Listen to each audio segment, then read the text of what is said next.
Olá, turma. O professor Augusto vai apresentar hoje para vocês a resolução de uma questão da Unesp, dentro da termodinâmica, a questão da Unesp 2005. Um gás ideal é submetido às transformações de A para B, de B para C, de C para D e novamente de D para A, indicadas no diagrama P versus V, apresentado na figura. Com base nesse gráfico, analise as afirmações. Primeira afirmação. Durante a transformação de A para B, a energia interna se mantém inalterada. Segunda afirmação. A temperatura na transformação C para D é menor do que a temperatura na transformação A para B. E terceira, na transformação D para a variação de energia interna é igual ao calor absorvido pelo gás. Dessas três afirmações estão corretas. E nós vamos voltar nas afirmações porque é em cima dela que nós vamos construir essas respostas, né? Então, na primeira afirmação, ele diz que durante a transformação de A para B, a energia interna se mantém inalterada. Vamos ver se isso é verdade. De A para B, eu tenho uma transformação isotérmica, tenho uma isoterma. Bom, nesse caso, essa transformação isotérmica vai me dar uma temperatura constante. Ora, o que é isso? Uma variação de temperatura igual a zero. Porque a temperatura de A é igual à temperatura de B, temperatura em qualquer ponto dessa isoterma. Então, a diferença de temperatura é nula. Consequentemente, eu vou ter uma variação de energia interna que também é nula, já que a variação de energia interna depende da variação de temperatura. Ok? Bom, e se o ΔU é zero, e pensando na lei da termodinâmica, na primeira lei, em que o ΔU é igual a Q menos tal, eu já tenho um ΔU zero e, portanto, eu tenho um calor, né? Considerando que o ΔU é zero e o Q é menos tal, eu tenho um calor exatamente igual ao trabalho. E assim eu tenho Q igual a tal. Então, nesse processo de A para B, na transformação isotérmica, não há variação de temperatura, não há variação de energia interna e o calor que é trocado é exatamente igual ao trabalho. O trabalho é o trabalho de expansão, né? Um trabalho positivo, portanto, eu tenho calor entrando no sistema termodinâmico. Então, voltando para a afirmação, a energia interna se mantém inalterada. Perfeito, não há variação da energia interna, a energia interna se mantém inalterada.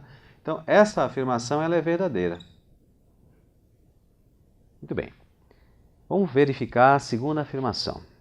A temperatura na transformação CD é menor do que a temperatura na transformação AB.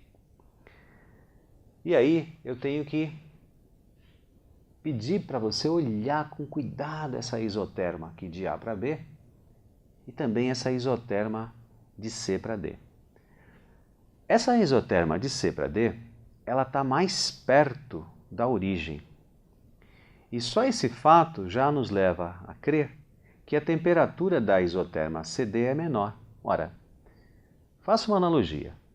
Se a temperatura dessa isoterma é menor por estar mais perto da origem, então eu tenho uma isoterma que vai de A para B, que tem uma temperatura maior. Podemos até escrever o seguinte nessa afirmação 2. Que a temperatura da isoterma AB é maior que a temperatura da isoterma CD. Tá? E com isso eu tenho diferenças, né, de temperaturas. Voltando então para a afirmação, a temperatura na transformação CD é menor do que a temperatura na transformação AB. Correto. Tá? Correto. Essa afirmação também é verdadeira. E vamos para a afirmação número 3. Vamos ler a afirmação 3. Na transformação dA, a variação de energia interna é igual ao calor absorvido pelo gás.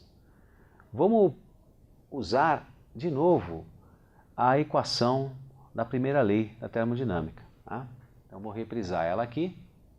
dU igual a Q menos tal. Acontece que, nesse processo, nessa transformação, o ΔU sendo Q menos tal, eu tenho um trabalho nulo. Por que eu tenho um trabalho nulo? Porque a variação de volume é zero.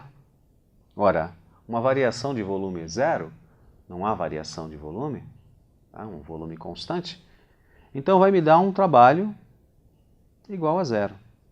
E se o trabalho é igual a zero na equação, eu vou ter um ΔU igual a quê? Como é que a gente analisa isso? Tá? Veja, que está indo do ponto D para um ponto A de temperatura maior.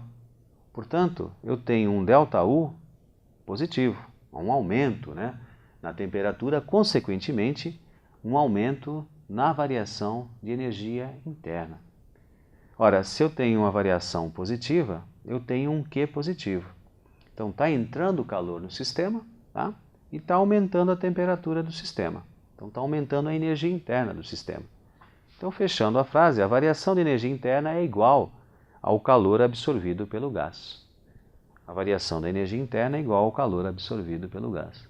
Note que essa afirmação está correta utilizando a primeira lei da termodinâmica. Portanto, é verdadeiro a afirmação 3.